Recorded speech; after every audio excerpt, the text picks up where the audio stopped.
Hello guys, welcome to Viku channel में आपका स्वागत है। आज मैं आपके लेके आई हूँ एक रेसिपी जो कि हमारे हर किसी के घर में बनता है। कड़ी और आलू की भुर्जी। नए हो तो लाइक शेयर सब्सक्राइब जरूर कर दीजिएगा। यह है इंग्रेडिएंट्स जो कड़ी बनाने में आज मैं यूज़ करूँगी। तो यह है लाल मिर्च, धनिया, हल्दी, नमक और ये 5 तरीके के साबुत मसाले थे। ये तेल, दही, अदरक लहसुन और मिर्ची, बेसन और ये कढ़ाई और ये मैं बनाने वाली 5 तरीके के मसाले में, खड़े मसाले में हम यूज़ करेंगे मेथी दाना, जीरा, अजवाइन, साबुत धनिया,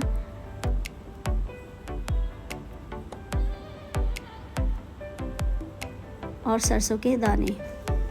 अब हम पकौड़े के लिए बैटर बना रहे थे। मैंने बेसन डाला, नमक, हल्दी, धनिया, मिर्ची और ये हरा धनिया। और 1 चम्मच मैं इसमें दही डालूँगी। इससे हमारे जो पकौड़े होते हैं वो फ्लफ़ी से बनते हैं। हमें सोडा डालने की ज़रूरत नहीं होती है। अब चाहे तो आप फिर इसमें पानी ऐड कीजिए और इसको अच्छे से फेंटिए। आप जितना अच्छा बेसन को फेंटेंगे आपके पकौड़े उतने ही फ्लफ़ी और सॉफ्ट बनेंगे। तो पकौड़े बनाने के लिए मेन काम होता है अच्छे से उसके अंदर लम्प्स नहीं रहनी चाहिए, अच्छे से फेंटा होना चाहिए। उसको से अच्छे से फेंटते रहो। जब उसका बैटर एकदम सॉफ्ट क्रीमी टाइप में आपको दिखने लग जाए तो समझो कि आपका बैटर रेडी है, जैसे कि ये मेरा हो रहा है। जब ये बेसन पूरी तरह फेंट जाता है अच्छे से, फिर उसमें आप अजवाइन डाल दो और उसको साइड में रेस्ट करने के लिए थोड़ी सी देर के लिए रख दो, ताकि हमारा बेसन अच्छी तरह से फूल जाए, फुलावट आ जाए उसमें। उसके बाद हमने लिया दही।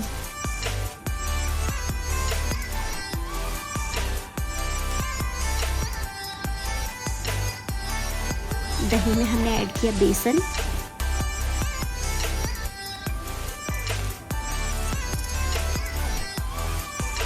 उसके बाद हमने ऐड किया इसमें नमक स्वादानुसार।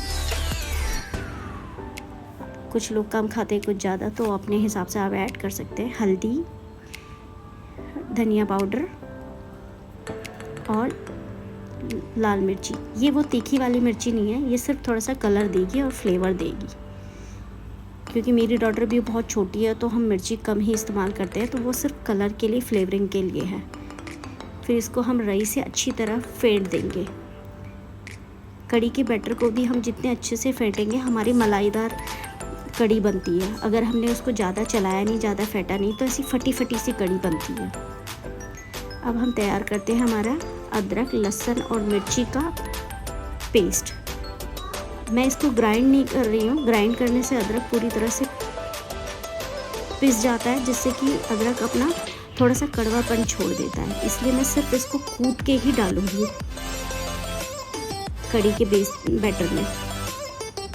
जो हमने कड़ी का लिक्विड बनाया उसमें मैं इसको ऐसे कूट के ही डालूंगी, ताकि मिर्ची का, अदरक का, लहसुन का बराबर फ्लेवर आए। क्योंकि वरना अगर मैं इसका पेस्ट चाहे तो पेस्ट भी बना सकती है, लेकिन पेस्ट करने से ये होता है ना, अदरक पूरी तरह से पिस जाता है, जिससे कि वो अपने कड़वाहट छोड़ देता है। और जो कि मुझे कड़ी में कड़वाहट बिल्कुल पसंद नहीं है, तो इसलिए मैं इसको कूट के इस्तेमाल करूँगी। फिर उसके बाद इसको कूट लेंगे अच्छे से। इस छोटी सी ओखली में कूटने से जो होता है मसाला कुटता है, पिसता नहीं है, तो मुझे कुटी हुई चीज़ें पसंद थी। उसके बाद हमने ये पेस्ट हम क्या करेंगे, दही और बेसन का जो हमने लिक्विड तैयार किया था उसमें इसको ऐड कर देंगे, जिसमें हमने नमक, हल्दी, धनिया, मिर्ची मसाला पहले से ही ऐड किया है। तो हमने ये अदरक लहसुन और मिर्ची का कुटा हुआ पेस्ट इसके अंदर डाल देंगे। उसके बाद थोड़ा सा पानी ऐड कीजिए। अगर आपको लग रहा है कि इसका बैटर थोड़ा सा गाढ़ा है तो उसमें पानी ऐड कर दीजिए। फिर उसको अच्छे से चला लीजिए। मैंने कढ़ाई गैस ऑन करी, उसमें तेल डालेंगे आपके पकौड़े के हिसाब से। आप कितनी कितनी क्वांटिटी में पकौड़े बना रहे हैं। मैं ज़्यादा नहीं बना रही क्योंकि हम सिर्फ 2 या 3 लोग हैं, तो 2 या 3 लोगों के हिसाब से ही बन रही है मेरे घर में कड़ी। अब मैंने साइड में देखा तो मेरे बेसन का बैटर भी पहले से थोड़ा सा फूल गया था और सॉफ्ट हो गया था, क्रीमी सा फील हो रहा था। अच्छे से उसको फिर से चला लेंगे, क्योंकि जितने अच्छे से आप उसको फेंटोगे, अच्छे से वो क्रीमी फॉर्म में आएगा, उतने ही पकौड़े आपके डिलीशियस बनेंगे।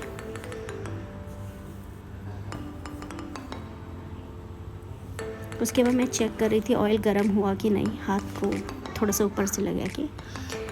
चम्मच से भी पकौड़े बना सकते हैं, लेकिन मैंने हाथ बहुत अच्छे से धोए हुए थे क्योंकि इससे पहले मैं कपड़े धो के आई थी, तो मैं हाथ से ही बनाऊंगी। मेरा हाथ पूरी तरह से साफ़ है।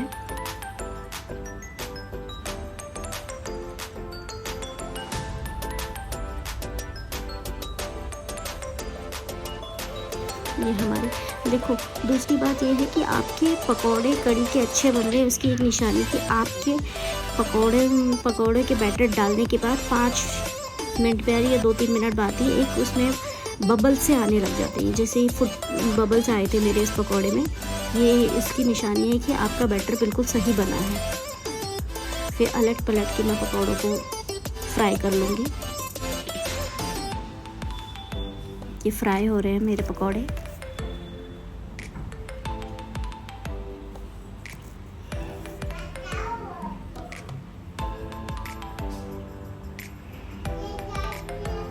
कई लोग कड़ी में प्याज भी इस्तेमाल करते हैं, टमाटर भी इस्तेमाल करते हैं, लेकिन मैं नहीं करूँगी प्याज, क्योंकि मेरी जो छोटी बेटी है ना, उसको सिर्फ सिंपल कड़ी पसंद है, बिना प्याज बिना टमाटर के। कई लोग डालते हैं कई जगह, लेकिन मैं नहीं डालूँगी। ये मैंने पकोड़े निकाल लिए, फ्राई हो गए। अब मैं इसमें डालूँगी लाल मिर्च, और जो मैंने 5 तरीके का साबुत मसाले रेडी किए थे वो डालूँगी। इसमें है मेथी, जीरा, अजवाइन, साबुत धनिया और राई के दाने और लाल मिर्च। उसके बाद मैं इसमें ऐड करूँगी कड़ी पत्ता बहुत कड़ी को एक अलग ही फ्लेवर देता है, जिससे कि टेस्ट बहुत ज़्यादा इन्हेंस हो जाता है और इसका फ्लेवर को और डबल कर देता है। तो अगर आपके घर में कड़ी पत्ता हो तो ज़रूर डालिएगा। हेल्थ बेनिफिट भी अच्छे हैं कड़ी पत्ता के। मैंने ऐड किया हींग डाइजेशन के लिए भी अच्छी होती है, फ्लेवर भी अच्छा आता है, टेस्ट भी बहुत अच्छा हो जाता है। उसके बाद मैं दोबारा से एक बार कड़ी के लिक्विड को रई से फेंट लूँगी। उसके बाद मैं उसमें डायरेक्ट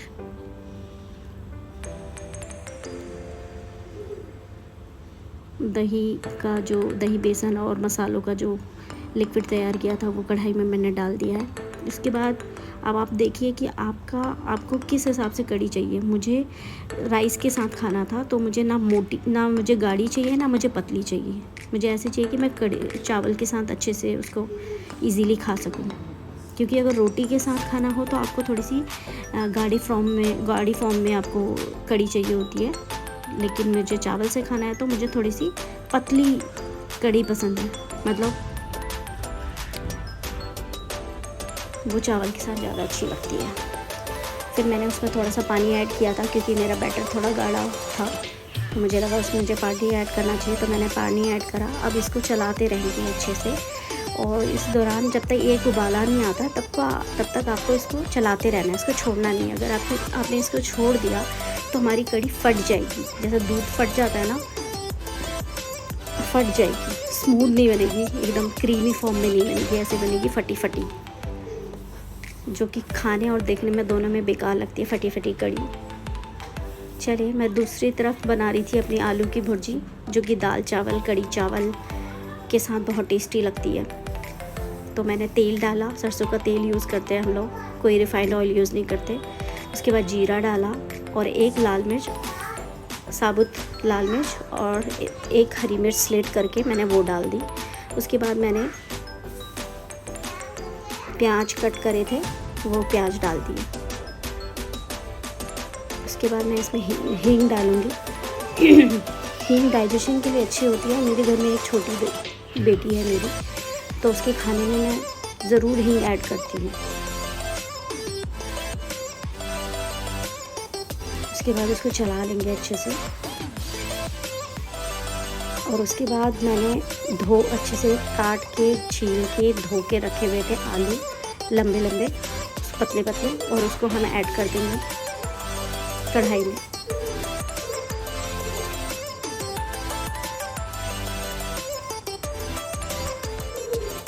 अब इसको भी हम अच्छे से मिक्स कर लेंगे ताकि हींग का फ्लेवर, सरसों ऑयल का फ्लेवर अच्छे से आपस में रच बस जाए। एक बात और, हम लोग ना रिफाइंड ऑयल यूज़ नहीं करते, हम सिर्फ सरसों का तेल ही यूज़ करते हैं, क्योंकि सरसों का तेल रिफाइंड ऑयल के कंपैरिजन में ज़्यादा बेटर होता है। साइड बाय साइड मैं अपनी कढ़ी को भी चलाती रहूँगी, क्योंकि उसमें एक उबाला आ गया था, तो एक उबाला आने के बाद आप फिर भी आप उसको थोड़ी देर के लिए ना भी चलाओगे तो चल जाएगा। लेकिन अगर आपने अभी कढ़ी गैस पे चढ़ाई है तो आपको ज़रूरी है कि उसको हिलाते रहना है। ये मेरे हस्बैंड भी मेरी हेल्प कर रहे थे वीडियो के साथ साथ, वो देख रहे थे कि मैं कढ़ी में लग गई हूँ, तो फिर वो आलू को चेक करने लग गए थे, हिलाने लग गए थे। फिर मैंने अच्छे से मिक्स किया एक बार। फिर हम आलू को तब तक ऐसे ही भूनेंगे जब तक इसमें एक हल्की सी ब्राउन लेयर नहीं आ जाती आलूओं पे, क्योंकि हम अगर पहले ही मसाले डाल देंगे तो हमारे मसाले जल जाएंगे और पूरे घर में स्मेल फैल जाती है जले हुए मसालों की, और फ्लेवर भी अच्छा नहीं आता आलू की भुर्जी में। तो हम अच्छे से पहले आलू को अच्छे से भून लेंगे, मतलब फ्राई कर लेंगे। डीप फ्राई नहीं है ये, मतलब भून लेंगे अच्छे से।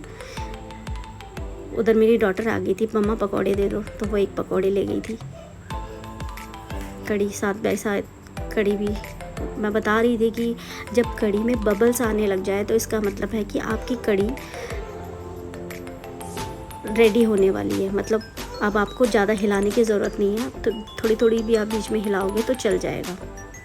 ये देखो मैं बबल्स दिखा रही थी अपने हस्बैंड को। मैं कह रही थी इनकेस मैं कहीं मम्मी के घर जाऊँ या कहीं जाऊँ तो तुम्हें पता होना चाहिए कढ़ी कैसे बनती है, तो मैं उनको भी गाइड कर रही थी कैसे बनती है कढ़ी करके। इधर मैं अपने आलू को भी बीच बीच में चला रही थी, क्योंकि लोहे की कढ़ाई है, बहुत जल्दी चिपक भी जाते हैं आलू।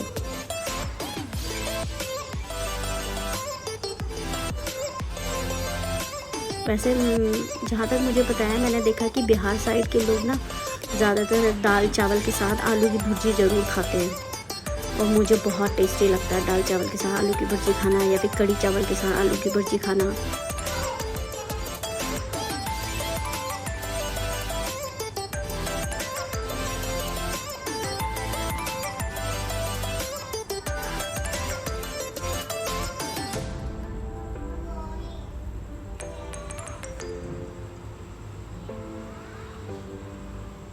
इसकी आलू की भुनाई जितनी अच्छी होगी, आपके आलू फ्राई उतनी ही टेस्टी बनेंगे। अब इसमें हल्की सी लेयर आने लग गई थी। उसके बाद अब डालेंगे हम इसमें नमक, स्वाद अनुसार नमक है, हल्दी है, और फिर धनिया है, फिर लाल मिर्ची पाउडर है। मैं गरम मसाले का इस्तेमाल नहीं करूँगी, क्योंकि खाना आपका जितना ही नॉर्मल बेसिक मसालों के साथ बने, मुझे उतना ही खाना टेस्टी लगता है। गरम मसाला डाल के खाली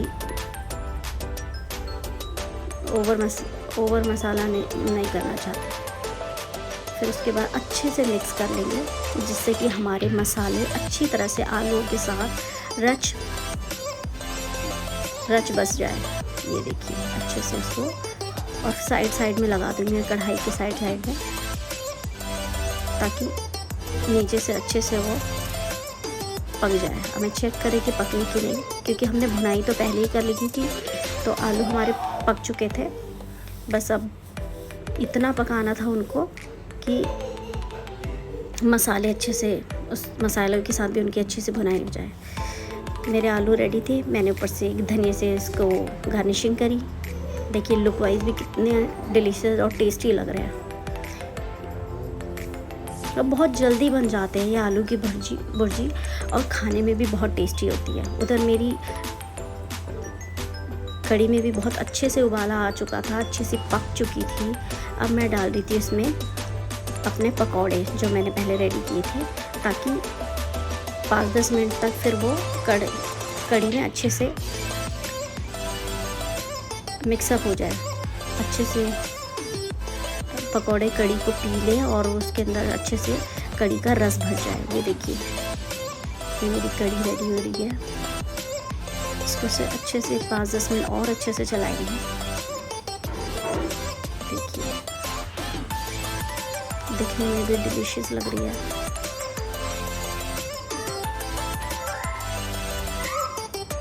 कढ़ी को देख के भूख डबल हो गई। अब मैंने धनिया से गार्निशिंग करी।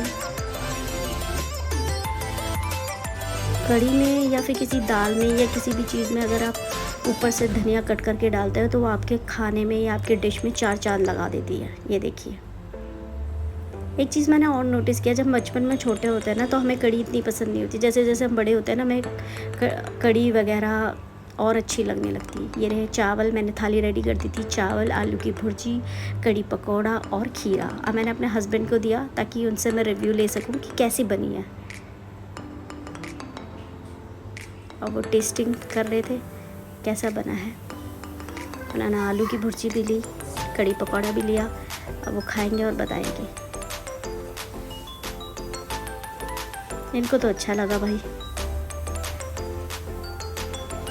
फिर मैं इनसे पूछ रही थी, तुम सच बिल्कुल सही ओपिनियन, सही रिव्यू दे रहे हो ना, कुछ झूठ वूठ तो नहीं बोल रहे? बोले नहीं, टेस्टी बना है। वैसे इनको मेरे हाथ की कढ़ी वैसे भी बहुत ज़्यादा पसंद है, लेकिन आज मैं बोल रही थी कहीं मेरा मन रखने के लिए तो नहीं बोल रही कि अच्छी बनी है, लेकिन नहीं बोल रहे थे अच्छी बनी है।